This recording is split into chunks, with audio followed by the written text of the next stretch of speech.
വർക്കിയൊക്കെ ഇപ്പൊ അടുത്ത കാലത്ത് രാഷ്ട്രീയത്തിൽ വന്ന ആളാണ്. പിണറായി വിജയൻ ഈ കേരളത്തിൽ എത്രയോ കാലമായിട്ട് അറിയുന്ന രാഷ്ട്രീയമാണ്. നിങ്ങൾ അദ്ദേഹത്തെ ചെറുതായി കാണിക്കല്ല.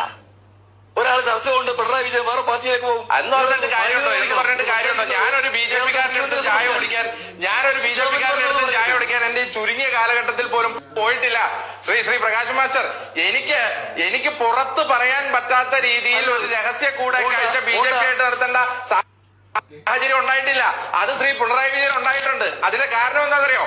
പുള്ളി തന്നെ ആദായ നികുതി വകുപ്പിന്റെ നിരീക്ഷണ വലയത്തിൽ നിൽക്കുകയാണ്. പുള്ളിയുടെ മകൾ തന്നെ മാസത്തിൽ ഈ ബി ജെ പിയുടെ ദൈന്യത യാചന കേട്ട് നിൽക്കുകയാണ്. അതുകൊണ്ട് അങ്ങനെ ഒരു യാചന കേട്ട് നിൽക്കേണ്ട ഗതികേട് ഈ ചുരുങ്ങിയ കാലഘട്ടത്തിൽ എനിക്ക് പോലും ഉണ്ടായിട്ടില്ല. അപ്പൊ പിന്നെ ശ്രീ പിണറായി വിജയന് അത് ഉണ്ടായിട്ടുണ്ട് എന്ന് നിങ്ങൾ സമ്മതിക്കണം. പിന്നെ ഇത് സീനിയോറിറ്റി ജൂനിയോറിറ്റി തർക്കമൊന്നും അല്ലല്ലോ ശ്രീ പ്രകാശ് മാസ്റ്റർ. നിങ്ങൾ ശ്രീ കെ കരുണാകരനെ വിമർശിച്ചുകൊണ്ടിരുന്നപ്പോ ശ്രീ പ്രകാശൻ വളരെ ജൂനിയറാണ്, ശ്രീ കെ കരുണാകരൻ വളരെ സീനിയർ ആയിരുന്നു എന്നിവിടെ ആരും പറഞ്ഞിട്ടില്ലല്ലോ.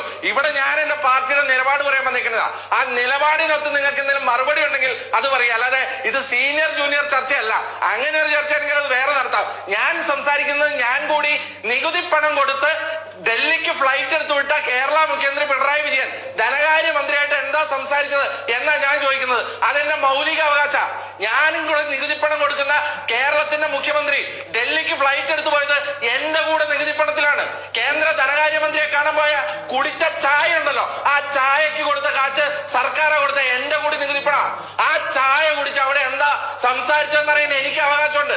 അതിന് CPM-ന്റെ ഔദാര്യം എനിക്ക് ആവശ്യമില്ല, പ്രകാശിന്റെ ഔദാര്യം ഞങ്ങൾക്ക് ആവശ്യമില്ല. ഞങ്ങൾ ചോദിക്കുന്നതിന് ഉത്തരമാവേണ്ടത്, അല്ലാതെ അതിന് ഇവിടെ കിടന്ന് സീനിയർ ജൂനിയർ തർക്കമല്ല വേണ്ടത്. നിയമസഭയിലും സീനിയർ ജൂനിയർ തർക്കമാണ്. ഇപ്പോ കാര്യം ചോദിക്കുന്നതിന് മറുപടി ഇല്ലെങ്കിൽ ഇങ്ങനെ ഉരുണ്ട് വഷളാവതല്ലേ ശ്രീ പ്രകാശൻ? ഇവിടെ രണ്ട് പ്രശ്നമാണുള്ളത്.